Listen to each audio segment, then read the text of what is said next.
تو جو بھی دے گا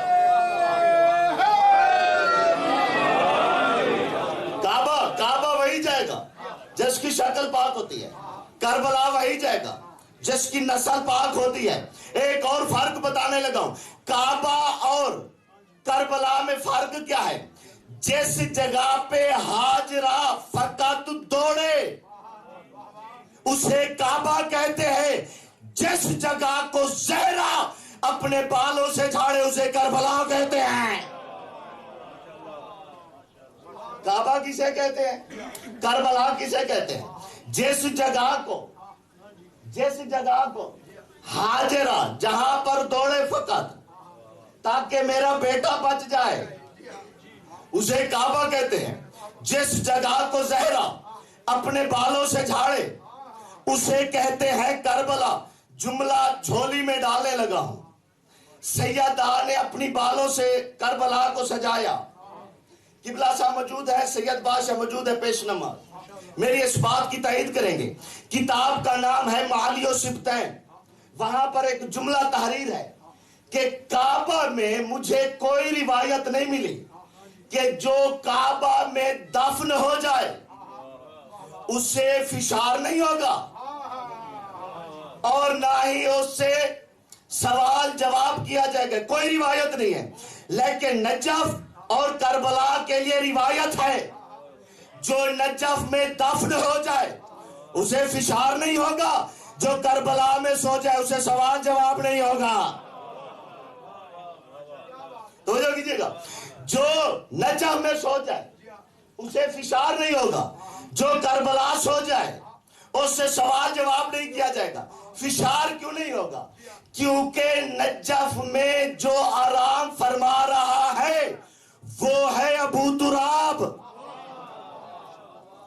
ابو تراب کی موجودگی میں تراب علی والوں کو فشار نہیں کر سکتی، اور کربلا میں جو سو جائے اس سے سوال جواب نہیں کیا جاتا۔ سوال جواب کس چیز کا کیا جائے گا؟ سوال جواب کیا جاتا ہے دین کا۔ اب کس سے پوچھے کہ دین کون ہے؟ اسی سے پوچھنا چاہیے نا جس کی سب مانے۔ کسی مورخ کے پاس نہیں جاتے، کسی محدث کے پاس نہیں جاتے، کسی عالم دین کے پاس نہیں جاتے، کسی کے پاس نہیں جاتے، اس کے پاس جاتے ہیں جس کی سب مانتے ہو۔ تو وہ کون ہے جس کی سب مانتے ہیں؟ خواجہ معین الدین چشتی، اجمیر شریف کے رہنے والے۔ اس سے پوچھتے ہیں خواجہ صاحب تو ہمیں بتا کہ یہ دین کون ہے؟ خواجہ صاحب نے روپائی کے فقرے پڑھے، دین است حسین۔ خواجہ صاحب نے روپائی کے مصرے پڑھے، دین است حسین۔ حسین ہے دین، حسین ہے دین۔ جب حسین دین ہے نا، جب کوئی بھی عزادار کربلا میں سو جاتا ہے تو فرشتے آتے ہیں، اس وقت حسین کی آواز آتی ہے خبردار اس سے کوئی سوال نہ کرنا۔ کیوں؟ کیونکہ یہ میری شب بیداریوں سے جاگا ہوا ہے۔ اس سے کوئی بھی سوال جواب نہیں کرنا، میری شب بیداریوں سے جاگا ہوا ہے۔ حسین ہے دین۔ دو منصب، ایک نبوت کا، ایک ہے امامت کا۔ امامت کے منصب میں کل میں نے کچھ صفات بتائی تھی۔ امام اسے کہتے ہیں جس پر محمد مصطفیٰ کی زرہ فٹ آ جائے اسے امام کہتے ہیں، چاہے گہوارے میں ہو تب فٹ آ جائے، چاہے بچپنے کا عالم ہو چاہے جوانی کا عالم ہو، محمد مصطفیٰ کے سارے تبرکات فٹ آ جائیں اسے امام کہتے ہیں۔ ایک امام کی صفت سارے تبرکات فٹ آ جائیں۔ عباس ابن عبد المطلب رسول خدا کا بھی چچا ہے، امیر کائنات کا بھی چچا ہے۔ ایک دن آیا مولا امیر کائنات کی بارگاہ میں، کہنے لگا یا علی، آپ نے رسول خدا کے سارے تبرکات اپنے پاس رکھ لیے، حالانکہ خاندان میں سب سے بڑا بزرگ میں ہوں، میرا حق بنتا ہے کچھ نہ کچھ تبرکات مجھے دیں۔ اس وقت امیر کائنات نے کہا چچا کچھ تبرکات کی کیوں بات کرتے ہو؟ سارے لے جاؤ، کل مسجد نبوی میں اعلان کرواتا ہوں، سارے صحابہ موجود ہوں گے، سب کی موجودگی میں تبرکات اگر لے کے جا سکتے ہو تو لے کے چلے جائیے گا، لطف ضرور آئے گا، لے کے تم چلے جائیے گا۔ اب صبح ہوئی، مسجد صحابہ سے کچا کچ بھر گئی، حضرت عباس ابن عبد المطلب بھی ہے، امیر کائنات نے فرمایا سلیمان میرے قریب آؤ، سلیمان قریب ہے، رسول خدا کے تبرکات لے کے آؤ۔ اب پیغمبر اسلام کے سارے تبرکات لے کے آیا سلیمان۔ اب امیر کائنات نے فرمایا چچا میرے قریب آئیے۔ اب قریب ہے، رسول خدا کے سارے تبرکات فٹ کرنے لگے، رسول کی عبا، رسول کی قبا، رسول کی عصا، رسول کا پاجامہ، رسول کی نالین، رسول کی زیرہ، زیب تن کر کے فرمایا چچا لے کے جا سکتے ہو تو لے کے چلے جاؤ۔ چچا اگر یہ تبرکات لے کے جا سکتے ہو تو لے کے چلے جاؤ۔ اب حضرت عباس ابن عبد المطلب زور لگا رہے ہیں، امیر کائنات سے مخاطب ہو کر فرماتے ہیں یا علی قد حملتنی جبلا نظیما، مجھے تو ایسا محسوس ہوتا ہے جیسے آپ نے میرے اوپر کوئی پہاڑ رکھ دیا،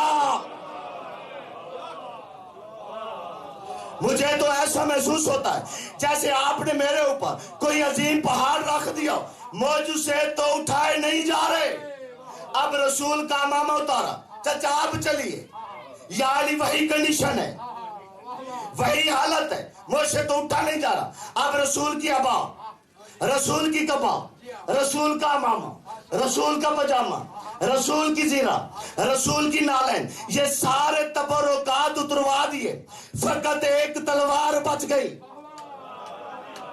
امیر کائنات نے فرمایا چچا آپ کا تو شیبہ ہے کہ میدان جنگ میں تلواریں لے کر رہنا آپ کی بہادری ہے، فقط اس تلوار کو لے کے چلے جاؤ، اس تلوار کو لے کے چلے جاؤ، لیکن اتنا یاد رکھے گا یہ کوئی عام تلوار نہیں ہے، یہ وہ تلوار ہے جس کو مصطفیٰ اٹھاتا تھا، جس کو میں اٹھاتا تھا، قد حملتنی ان یکون مثل رسول اللہ، اس تلوار کو وہی اٹھائے گا جو محمد جیسا ہوگا۔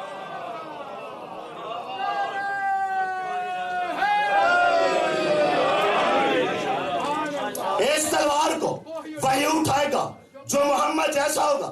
سارے تبرکات اتروا دیے، یا علی اسے آپ اٹھائیں گے؟ امیر کائنات نے فرمایا میں نہیں، میرا بیٹا حسن اٹھائے گا، میں نہیں، میرا بیٹا حسن اٹھائے گا۔ کتنی عمر ہے میرے مولا حسن کی؟ 4 سال کا زہری سن ہے۔ پیغمبر امیر کائنات نے فرمایا حسن بیٹا میرے قریب آؤ، حسن مولا قریب ہے، مسند ولایت پہ حسن کو بٹھایا۔ امیر کائنات نے فرمایا حسن یہ اپنے نانے کے تبرکات پہنو اور انہیں چل کے بتاؤ کہ امام کسے کہتے ہیں، انہیں چل کے بتاؤ کہ امام کسے کہتے ہیں۔ اب رسول کی عبا، رسول کی قبا، رسول کا امامہ، رسول کا پجامہ، رسول کی زیرہ، رسول کی نالین، رسول کی تلوار، زیب تن فرما کے حسن مولا چل رہے ہیں۔ حسن نے پہلا قدم اٹھایا، سلیمان نے پہلا بوسہ لیا، حسن نے دوسرا قدم اٹھایا، سلیمان نے دوسرا بوسہ لیا، حسن نے تیسرا قدم اٹھایا، سلیمان نے 3 بوسے لیے، حسن مولا 7 قدموں تک چلے تھے، حسن مولا 7 قدموں تک چلے تھے، سلیمان نے 7 بوسے لیے۔ ایک مرتبہ حسن کی طرف دیکھا، ایک مرتبہ صحابہ کی طرف دیکھا، ایک مرتبہ علی کی طرف دیکھ کے سلیمان نے فرمایا یا علی مجھے پہچان کے بتائیے یہ حسن مصطفیٰ چل رہے ہیں یا محمد مصطفیٰ؟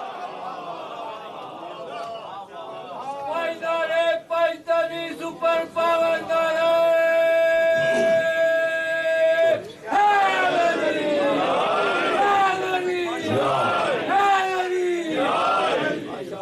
مجھے پہچان کے بتائیے۔ سلیمان فرما رہے ہیں یہ حسن مصطفیٰ چل رہے ہیں یا محمد مصطفیٰ چل رہے ہیں، یا تبرکات محمد مصطفیٰ کے حسن نے پہنے تھے یا غدیر میں علی نے پہنے تھے؟ اور کوئی اٹھا ہی نہیں سکتا تھا. حسن مولا نے تبرکات پہنے یا امیر کائنات نے غدیر میں پہنے. وہ بتاؤں منظر دکھاؤں تھوڑا سا. امامت کسے کہتے ہیں؟ امام اسے کہتے ہیں جس پر محمد مصطفیٰ کے سارے تبرکات فٹ آ جائیں اسے امام کہتے ہیں. غدیر کا منظر پیغمبر اسلام نے آگے والوں کو پیچھے بلایا, پیچھے والوں کا انتظار کیا, پلانوں کا منبر بنوایا. انشاءاللہ ایسا ایک دو جملے میں پڑھوں گا آپ لوگوں کو غدیر یاد آ جائے گی. غدیر میں مولا کو آپ ولی بنتا ضرور دیکھیں گے جو شاہ نجف سے مجھے عطا ملی ہے. آگے والوں کو پیچھے بلایا, پیچھے والوں کا انتظار کیا. ایک درود پڑھ دے محمد.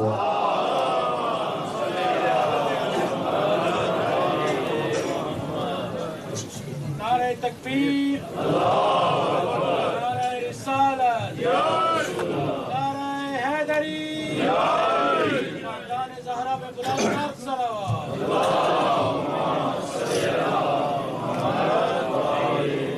آگے والوں کو پیچھے بلایا, پیچھے والوں کا انتظار کیا, پلانوں کا منبر بنوایا, علی کو بلایا. 3 سے 4 گھنٹے کا خطبہ ہے سید بادشاہ, پورا خطبہ نہیں سناتا. اگر اجازت ہو تو 2-4 فکرے سناؤں. پیغمبر اسلام نے جو غدیر میں خطبہ دیا تھا پورا خطبہ نہیں, بس 2-4 باتیں ذہن تمام کرنے لگا. اب کیسے بنایا؟ کیونکہ تپتی ہوئی ریت تھی, سورج گرم تھا, تازہ تازہ حاجی تھے, تازہ تازہ حاجی تھے. حاجیوں کو آپ نے دیکھا ہوگا سر پہ بال نہیں ہوتے. یا رسول اللہ علی کو منوانا ہی تھا تو پہلے منوا دیتے, پہلے ہی منوا دیتے. آواز رسول جب اللہ نے مجھے کہا تب کہا. اب پیغمبر اسلام نے علی کو بلایا, علی کو بلا کے اپنے ساتھ کھڑا کے کہا ایھا الناس هل تريدون ان اراکم الاسلام. جو ذوق عربی جانتے ہیں نا وہ ضرور لطف اندوز ہوں گے. ایھا الناس هل تريدون ان اراکم الاسلام. اے لوگو اگر تم چاہتے ہو میں محمد آج تمہیں اسلام دکھاؤں. ایھا الناس هل تريدون ان اراکم الاسلام. کیا تم چاہتے ہو میں آج تمہیں اسلام دکھاؤں؟ یا رسول اللہ جلدی کیجئے, جھاڑیاں آپ نے پہلے کٹوا دی, جوتیاں آپ نے اتروا دی, سر سے پگڑیاں بھی اتروا دی ہیں, ہمارے پیر چل رہے ہیں, جلدی کیجئے اسلام دکھائیے. پیغمبر اسلام نے فرمایا فانتظروا, تھوڑا سا انتظار کرو. اب انتظار کرنے لگے. پیغمبر اسلام نے فرمایا ایھا الناس هل تريدون ان اراکم الحق. کیا تم چاہتے ہو آج میں محمد تمہیں حق دکھاؤں؟ یا رسول اللہ جلدی کیجئے, جلدی کیجئے, پیر بھی چل رہے ہیں سر بھی, ہمیں حق دکھا دیجئے. پیغمبر اسلام نے فرمایا فانتظروا, تھوڑا سا انتظار کرو. بس وہ انتظار کرنے لگے. تیسری مرتبہ پیغمبر اسلام نے فرمایا ایھا الناس هل تريدون ان اراکم الصراط المستقیم. اگر تم چاہتے ہو آج میں محمد تمہیں سیدھا راستہ دکھاؤں. یا رسول اللہ جلدی کیجئے, ہمیں سیدھا راستہ دکھائیے. پھر پیغمبر اسلام نے فرمایا ایھا الناس هل تريدون ان اراکم الایمان. اگر خندق میں تم ایمان بھول گئے ہو دوبارہ دکھاؤ, دوبارہ ایمان دکھاؤ. یا رسول اللہ جلدی کیجئے, ہمیں ایمان بھی دکھائیے, صراط مستقیم بھی دکھائیے, حق بھی بتائیے اور سیدھا راستہ بھی بتائیے. پیغمبر اسلام نے فرمایا فانتظروا, بس تھوڑا سا انتظار کرو. علی کو بلایا, علی کا ہاتھ بلند کر کے فرمایا ایھا الناس امان کنت مولا ہو فہذا علی مولا. جس کا میں مولا ہوں اس کا یہ علی مولا ہے. یہ اعلان میں اپنی مرضی سے نہیں کر رہا, اعلان میں اپنی مرضی سے نہیں کر رہا, بلکہ ہر نبی اپنا وسیع بناتا گیا, اعلان کر کے دکھاتا گیا. ہر نبی اپنا وسیع بناتا گیا، اعلان کر کے دکھاتا گیا۔ آدم نے شیش کو بنایا، شیش نے انوش کو بنایا، انوش نے کنان کو بنایا، کنان نے مہلائل کو بنایا، مہلائل نے یارد کو بنایا، یارد نے لمح کو بنایا، لمح نے ابراہیم کو بنایا، ابراہیم نے اسماعیل کو بنایا۔ بنتے بنتے بنتے آ گئی ابو طالب تک، ابو طالب نے مجھ محمد کو بنایا، ابو طالب نے مجھے بنایا، میں آج علی کو بنا رہا ہوں، میں اپنا وسیع علی کو بنا رہا ہوں۔ علی حسن کو بنائے گا، حسن حسین کو بنائے گا، حسین سجاد کو بنائے گا، سجاد باقر کو بنائے گا، باقر جعفر صادق کو بنائے گا، جعفر صادق موسیٰ کاظم کو بنائے گا، موسیٰ کاظم علی رضا کو بنائے گا، علی رضا تقی کو بنائے گا، تقی نقی کو بنائے گا، نقی حسن عسکری کو بنائے گا، حسن عسکری غیبت میں بیٹھے ہوئے کو بنائے گا۔ میرا دین ان 12 کے مقابلے میں جب مکمل نہیں ہو سکتا، تیری عبادتیں کیسے مکمل ہو سکتی ہیں؟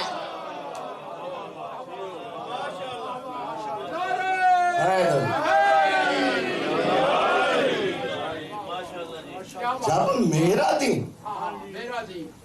ان 12 خلیفہ کے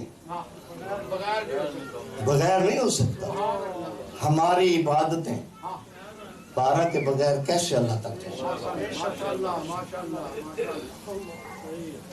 علی ہے، علی تک جائیں گے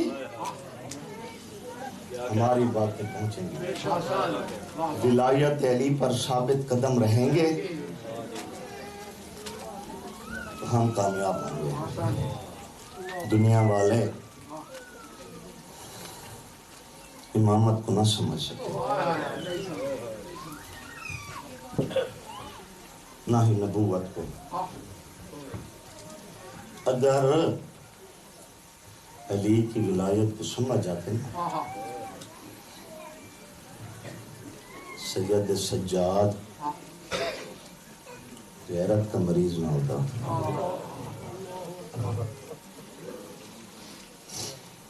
اجرکم من اللہ، اجرکم من السیدہ۔ آپ لوگوں کے آنسوؤں کو منظور و مقبول فرمائے۔ بانیان مجلس کے فرش عزا بچھایا، منظور و مقبول فرمائے۔ دھاڑے مار کر رویا کرو، دھاڑے مار کر رویا کرو، زندگی کا پتہ نہیں ہے۔ ہر مجلس میں میں کہتا رہتا ہوں، ہمارے آنسو امانت ہے جنت البقیع والی مرشد، جنت البقیع والی مرشد علی امانت ہے۔ سجاد کوئی مریض نہیں تھا، سید سجاد کو پھوپھیوں کی چادر نے مریض کر دیا۔ کافی سید بیٹھے ہو مجلس میں، سادات کے دل بڑے نازک ہوتے ہیں، میں معافی مانگ کے جملہ کہنے لگا۔ سجاد مریض ہوا ہے شام غریبہ کو، جیسے جلتے ہوئے خیموں کو دیکھا، اپنی زینب کی چادر کو دیکھا، شمر کمینہ ہے، اس خیمے میں داخل ہوا جس خیمے میں بغیر اجازت کے نبی نہیں داخل ہوتا تھا۔ شمر اس خیمے میں داخل ہوا جس خیمے میں بغیر اجازت کے نہ جبرائیل داخل ہوتا تھا نہ نبی داخل ہوتا تھا۔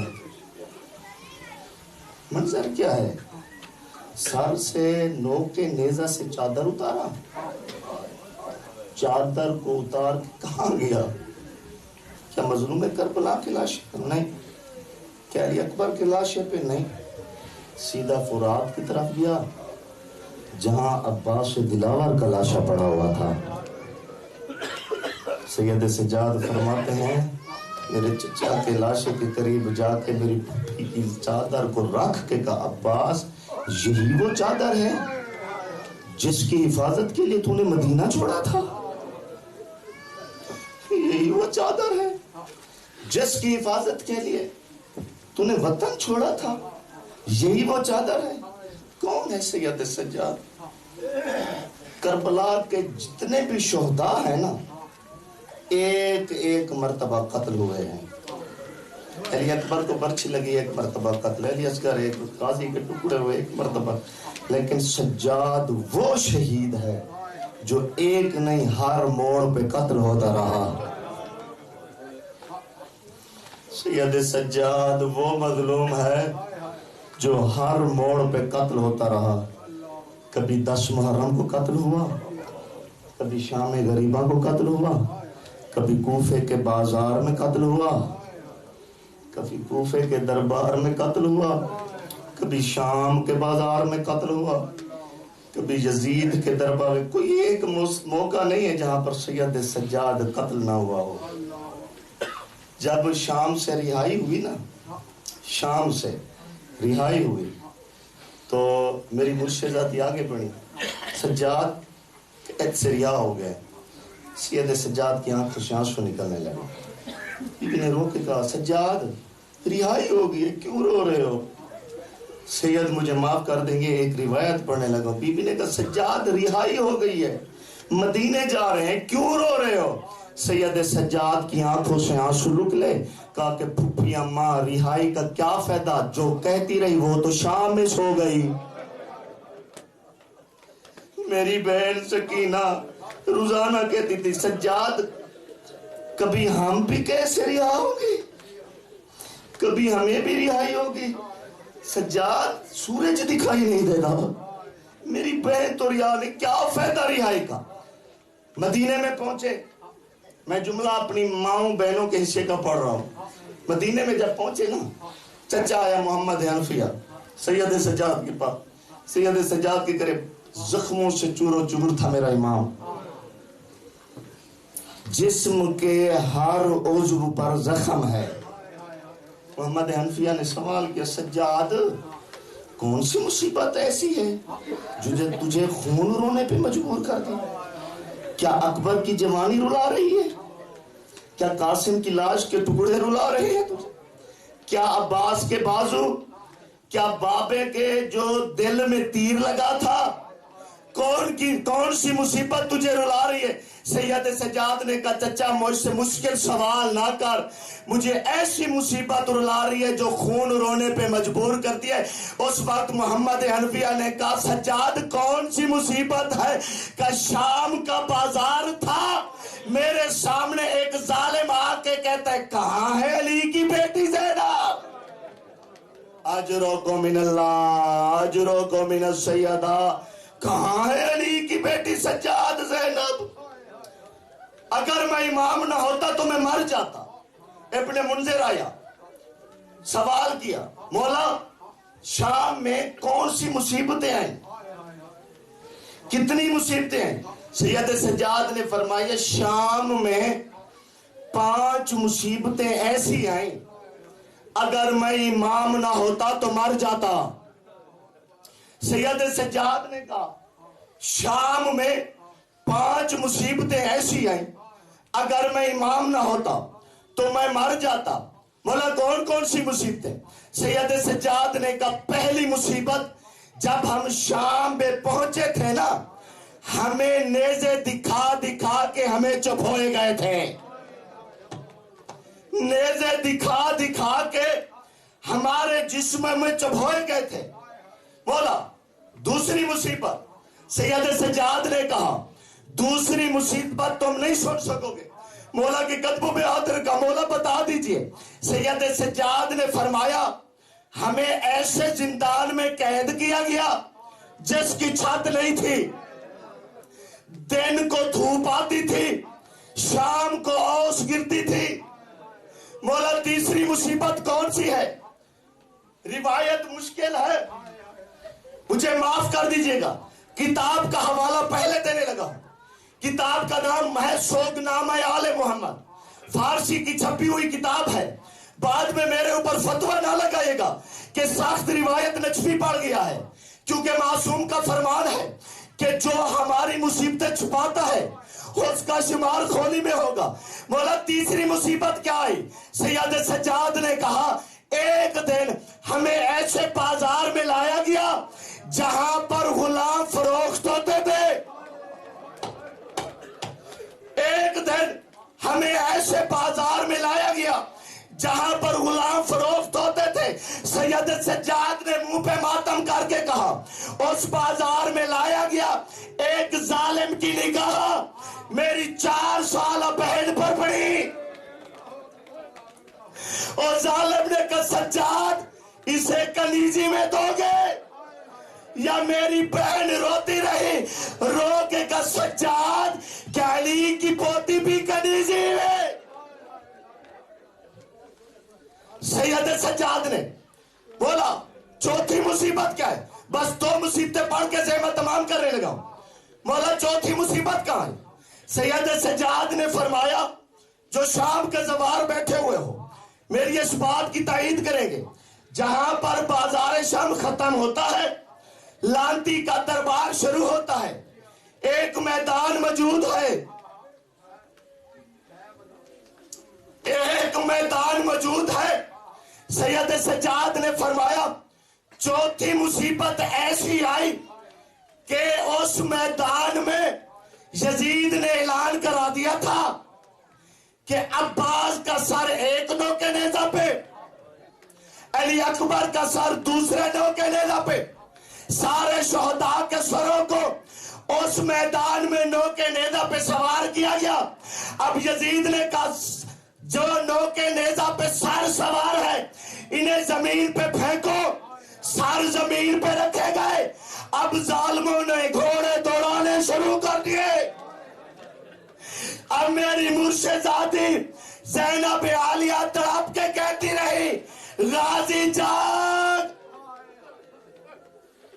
اجرکم من اللہ۔ ختم، آخری مصیبت، زحمت تمام۔ مولا کے قدموں بیٹا، مولا 5ویں مصیبت کون سی ہے؟ سید سجاد 7 مرتبہ بیٹھے پھر اٹھے، بیٹھے پھر اٹھے، بیٹھے پھر اٹھے۔ مولا نے کہا ابن منذر تو برداشت نہیں کر پائے گا، مولا مصیبت بتا دیجئے۔ سید سجاد نے کہا اسی میدان میں جب قافلہ پہنچا یزید نے اعلان کرا دیا تھا کسی نے بدر کے بدلے لینے ہو سید معاف کریں گے، یزید نے اعلان کرا دیا تھا کسی نے بدر کے بدلے لینے ہو، کسی نے احد کے بدلے لینے ہو، کسی نے خندق کے بدلے لینے ہو، آج اولاد علی موجود ہے، بدلے لینا ہے تو لے سکتے ہو۔ بس اعلان ختم ہونا تھا، کسی نے پتھر اٹھائے، کسی نے لکڑیاں اٹھائی، کسی نے پتھر برسائے، کسی نے لکڑیاں ماری۔ ایک پتھر میری پھوپھی کے سر پہ لگا، میری پھوپھی نے نجف کا رو کیا، کہا بابا بدر آپ نے فتح کیا تھا، خیبر آپ نے فتح کیا تھا، آ دیکھ تیری زینب بدلے چکا رہی ہے۔ سید سجاد